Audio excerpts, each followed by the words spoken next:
Okay, what companies are you applying to? I'm going to give a really rough framework for categories of companies. A lot of different ways you could look at this. You can look at it by industry, by problem type, by culture, etc. But I'm going to just use company size or company culture. So small to mid-size, and I'm talking about companies that are small to mid-size, and that's as big as they want to be in terms of headcount. Basecamp famously falls in this territory. It's a successful business. It grows 10% year over year. They're really happy with that. They don't want to be venture backed. They don't want to go public. They don't want to grow at all costs. They build a good product, and that's what they do. Next up, startups. These are companies that are smaller in size, maybe 0 to 100 employees, maybe a few hundred, but are defined by the fact that they've raised venture capital. They're trying to grow very rapidly. They're trying to figure out their business model, find product market fit, prove product market fit, and then scale as rapidly as they can. Then growth stage.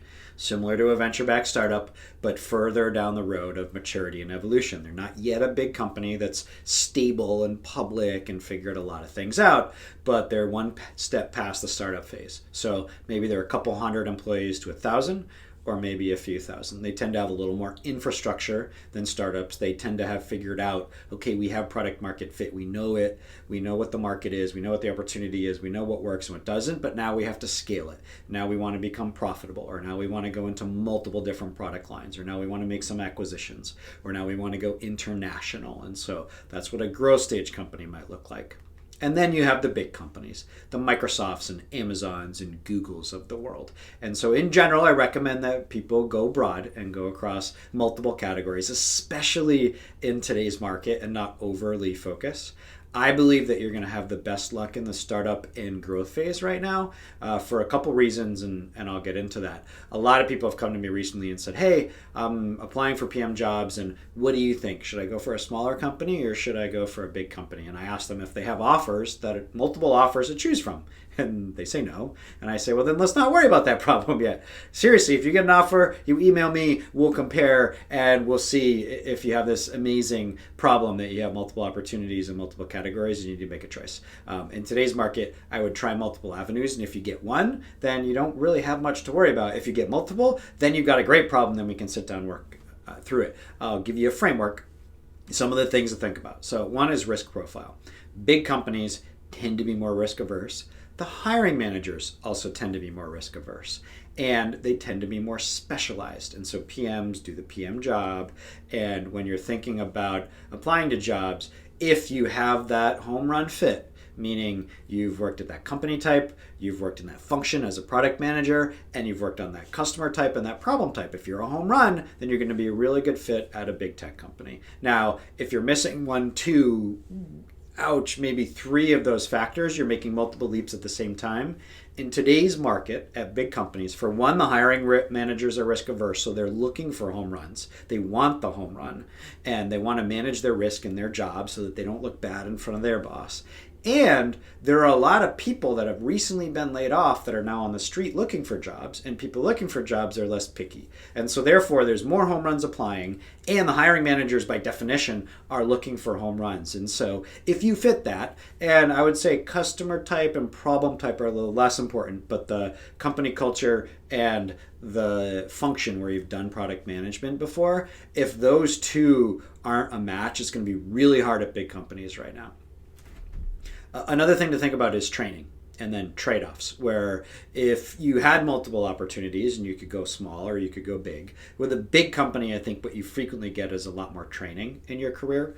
When I worked at LinkedIn, I learned a lot by just being around great product leaders and great product managers, and they had programs where every month we would get together as a product team and go over case studies, and we would have classes, and we'd have leadership courses, and we'd have offsites. And so there was training infrastructure where I really learned a lot about the nuts and bolts of product management. That was super valuable to me. And then you can go apply that in a startup world. Now in the startup, you're going to have less of the infrastructure for training, but you're going to have more opportunity to apply your skills and grow rapidly in terms of promotions and growth. So when I worked at Flatiron Health, that was a startup. There were 6 PMs when I joined the team, and I was a director, and then the VP left, and it was, hey, you're here, we're growing rapidly, we're hiring so quickly, do you want the VP job? okay, I took that and then I grew the team from 6 PMs to 25 PMs. And so that was a transcendental moment for my career. And at a certain point, I was in the right place at the right time, but I'd learned skills and then I applied them in the startup context. And so I think startup is a great place to apply your skills and grow. And then a bigger company is a great place to learn the skills. And there's different moments for different ones of those. Ideal world, I would maybe advise people to start at a big company and learn the skills and then apply it at a small company. Once you start to feel like you're getting stifled by the growth at a big company, you can go apply the skills that you have at a small company and just let it loose. In today's market, the startups and the growth companies in particular may be the companies that are a better fit because of this risk reward trade-off and the fact that the hiring managers are more risk seekers. When you're looking for a situation where you're not a perfect home run and you're trying to get that match right, then you're saying, hey, I'm going to bring down the risk and I'm going to make the reward glow. Hiring managers at startups and growth companies are much more likely to take that risk because they're less risk averse. And so that may be a good fit for you. Okay, now where are you going to look to find these jobs? First of all, there's the usual. You go to careers page, you'll see the jobs there. You go to LinkedIn, you'll see the jobs there either for a particular company or across companies. And then you can generate your own lists. So you can look up what are the top 100 software as a service companies, what are the top 100 health tech companies, fintech companies, etc. Come up with your list, go to the careers pages, go to LinkedIn. That's where you're going to find a lot of stuff. For startups and then some others, Wellfound is another good resource. Wellfound.com. It used to be called AngelList Talent. Really great site. It has jobs. It also has a lot of transparency in terms of compensation and equity, so you can start to benchmark some of these roles and understand what it looks like in the market. Email newsletters. There's some really good email newsletters out there. Marty Kagan from Silicon Valley Product Group writes a free one. He'll put job postings in the email. You should be reading this anyways. It's good content for product managers. Axios Pro Rata is one that I like. It has private equity, it has venture capital, and it has some startup stuff. Inside.com has a bunch of newsletters. It will include jobs in those newsletters. There are industry-specific ones. Fit Insider is one for health and wellness news, which also has a lot of product-y stuff and has jobs in it. There are a number of those in healthcare or in financial services in different areas. I always ask people in these industries what they're reading, and it's a great way to get email newsletters. And email newsletters will frequently be really targeted places for people to post jobs within a particular sector. Lenny Rachitsky has a great podcast and a great newsletter. It is paid for a lot of the content, but it has some job opportunities and really good information for PMs. And then another angle for startups and growth companies, and this is where you can start to differentiate. Everybody can find the stuff on LinkedIn. Everybody can find the stuff on the careers pages. But what if you could find the jobs before they were even posted? And this is a technique where venture capital and private equity firms, venture capital more on the startup side, and then private equity more on the growth side, will have portfolios of all of the companies that they have invested in. So if you go find the top 100 venture capital firms and you look at every venture capital firm website, almost all of them will have a careers page. And it's not just a careers page for the firm, it's a careers page for all of the companies that they've invested in. So instead of finding jobs one company at a time, you can find jobs 12 companies at a time. And you may find a bunch of companies that you had never known about, and you can start to learn about them. And this is a really interesting way to get out in the market. Also, the time when startups and growth companies are hiring is right after they raise funding. So with big companies right now, obviously there have been a lot of layoffs. Jobs are tight there, budgets are tight. Now, budgets are tight at startups and growth companies too. They are cost conscious. However, if somebody just raised $20 million and you are seeing this in the market for a software company, let's say, typically 80% of costs are headcount costs, so people. If you raise $20 million, you're probably spending 80% of that on people, which means you're going out to hire. And so the second somebody raises money, they're sitting down behind the scenes and writing job descriptions for jobs that they're about to post. So what if you could beat them to the punch? Find recent fundings. Axios Pro Rata in its email includes recent fundings. It actually trolls the SEC filing page, and companies are required by the SEC to post about particular funding announcements. And they'll find these before the companies have even discussed it publicly and know that somebody raised 8 million, 10 million, 20 million, $100 million. Those people are about to go higher. So find those companies, and then you can find the people at those companies that are relevant, and you can start to get information, start to get in the door, and you can be one step ahead before there's 100 applicants because it's posted on LinkedIn and marketed and spread out. Also, when they're hiring, they're in a hurry because they're startups or they're growth companies that are trying to get somewhere quickly. When they raise the money, they want to deploy it. They want to hire people. They didn't raise the money to put it in the bank. And that means if you can be one step ahead of the game, you can start to differentiate. You can put yourself in that pole position. Crunchbase and Inside.com are other places where you can find some information about recent fundings. Now, who are we reaching out to? Let's talk about not just gathering, but hunting. So on the gathering side, you're applying to jobs. You see a job, you apply to it. That's a really hard game to play when there's a lot of applicants and there's a lot of stuff going on.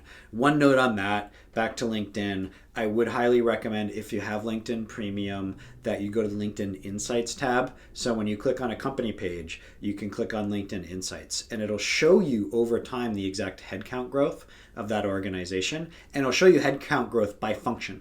Engineering and marketing and sales and clinical, etc., depending on the type of company. And when you look at that, you'll also be able to see their recent hires and recent departures. And you'll be able to learn a lot about a company. I'll give you one inside secret. Nobody wants to look like they are not hiring because it makes your company look like you are not growing. And so everybody wants to have jobs posted. Now, during the budget cutting time, they may have jobs posted where let's just give them the benefit of the doubt. They're a little slow to remove the job posting when they decide there isn't budget anymore because it looks good from a marketing perspective to be hiring. And sometimes people say, well, we don't really have budget for it, but just in case this magical superstar talented person comes by, we don't want to turn off the door. We don't want to close the door. We like the door open in case somebody comes through, but generally speaking, we're not hiring. If you look at LinkedIn Insights tab, you'll be able to tell, are they actually growing their headcount or are they not? So is it talk or is it action? So that's important. Now let's talk about hunting, finding specific people to go out to. So first of all, for big companies. At big companies, you're thinking about the recruiters, you're thinking about the hiring managers, and you're thinking about the PMs, you're thinking about fitting in. And fitting in because they tend to be risk averse, they tend to be looking for a mold. And so you want to be going out to people and talking about how you can get in there and how you can build these relationships. Now, startups and growth. Who should you be going to here? Here's where you can be more creative. So you can go to venture capitalists and the talent partners at VC firms. So we talked about venture capital firms having their portfolios. There's investors that invest in a lot of different companies. And when they invest in a startup, they're telling the startup, I also bring a lot of value to the table. And one of those things is my network, and I will help you find customers and partners and employees. And so investors, it's actually part of their job to bring good talent to companies. And so if you can build a relationship with a venture capitalist or reach out to them and say, hey, I noticed 3 companies in your portfolio that are really interesting. I think I could be a fit for the following 3 reasons. And here's my resume. Would you be willing to pass it on? It's very little effort for them to just hit an email forward. And they'll email forward. And by the way, because they have breadth, they have oversight over a bunch of different companies, they'll know who's hiring and who's not. And so they can get you at the right place at the right time. Timing is a big factor when it comes to finding a job in this market. You don't necessarily know the timing behind companies, but people who are on the board of directors and are investors do.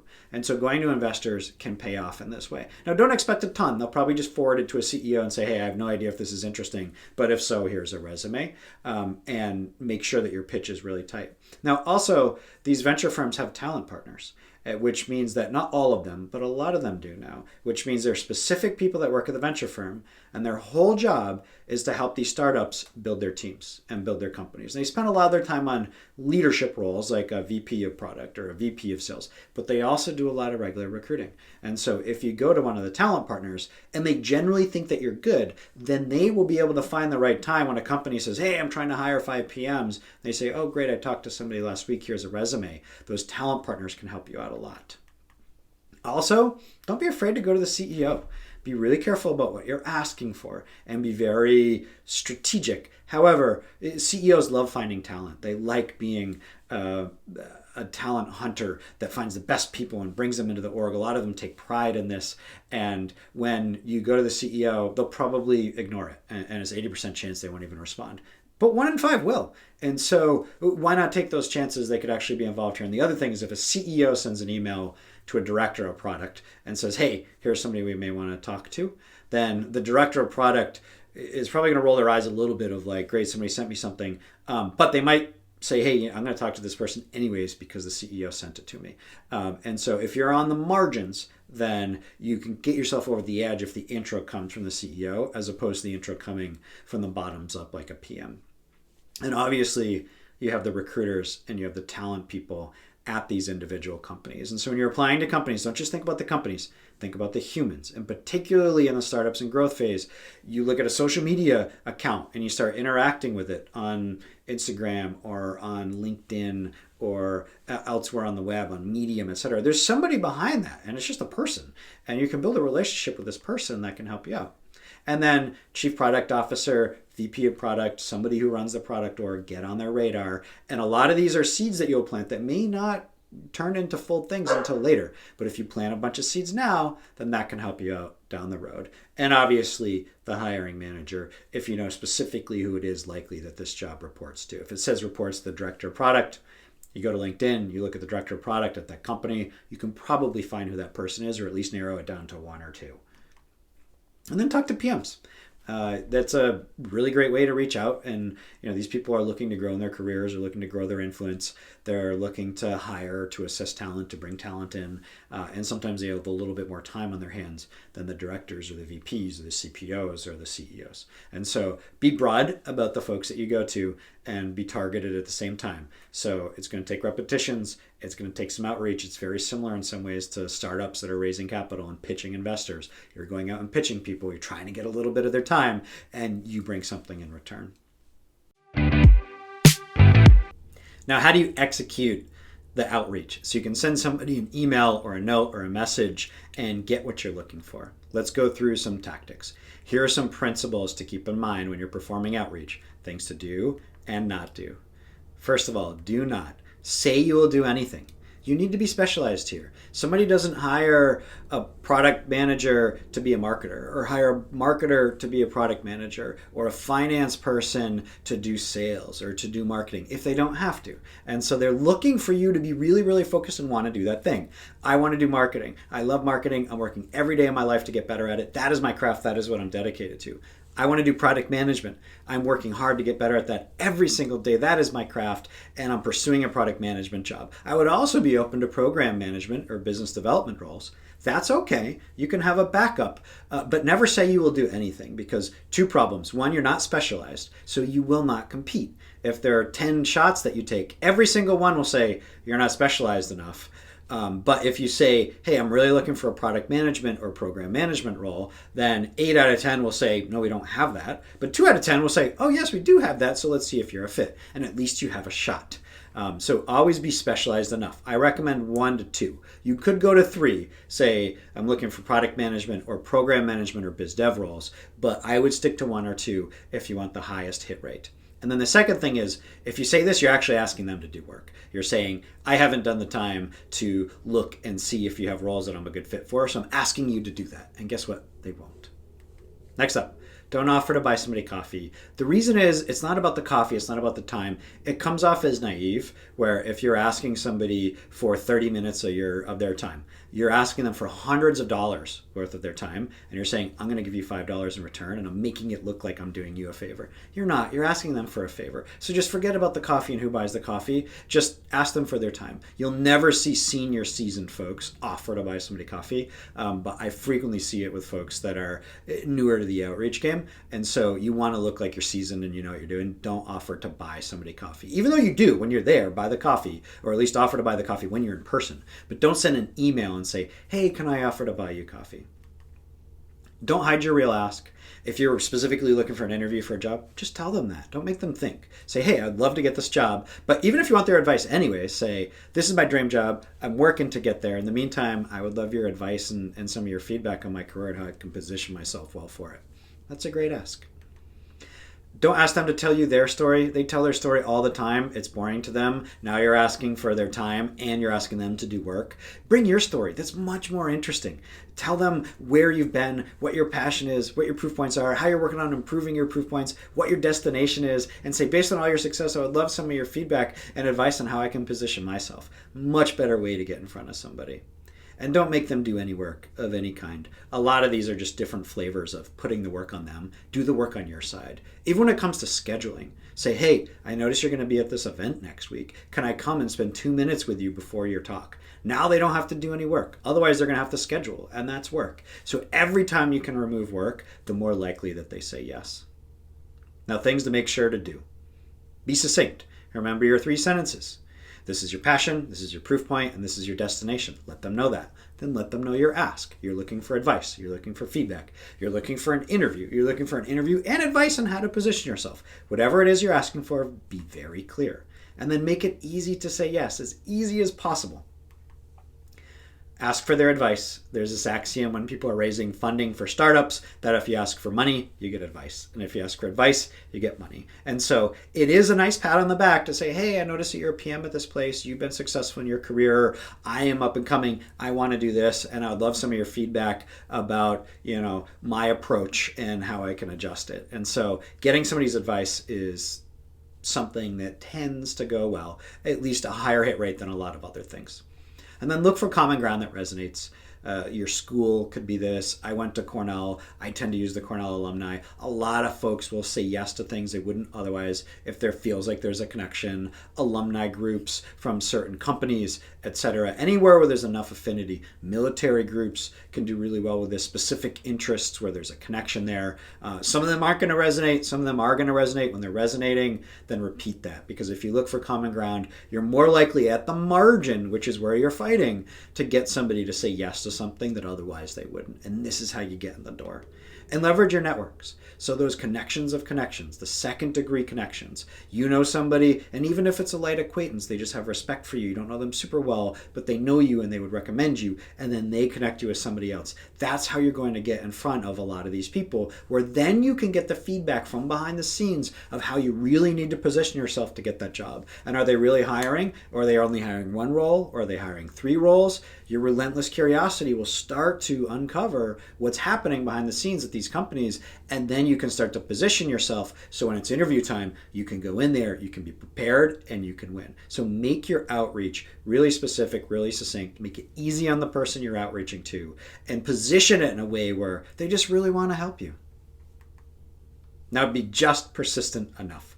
I have gotten multiple job offers where literally I was told that somebody else was going to get the offer, but they never followed up. And this is because companies are not always the perfectly oiled machines that they look like from the outside. On the inside, it's humans and it's messy and people come and they go and things fall by the wayside. And so a lot of times there's hot and cold reactions with recruiters or hiring managers. A lot of times it's not you, it's them. So follow up. Follow up and be persistent. And by the way, that's also the character trait that makes you successful as a PM, is that persistence, and you don't give up and you just keep going. Now, you can't be so persistent that you annoy them. And so there's this delicate balance there, but be just persistent enough.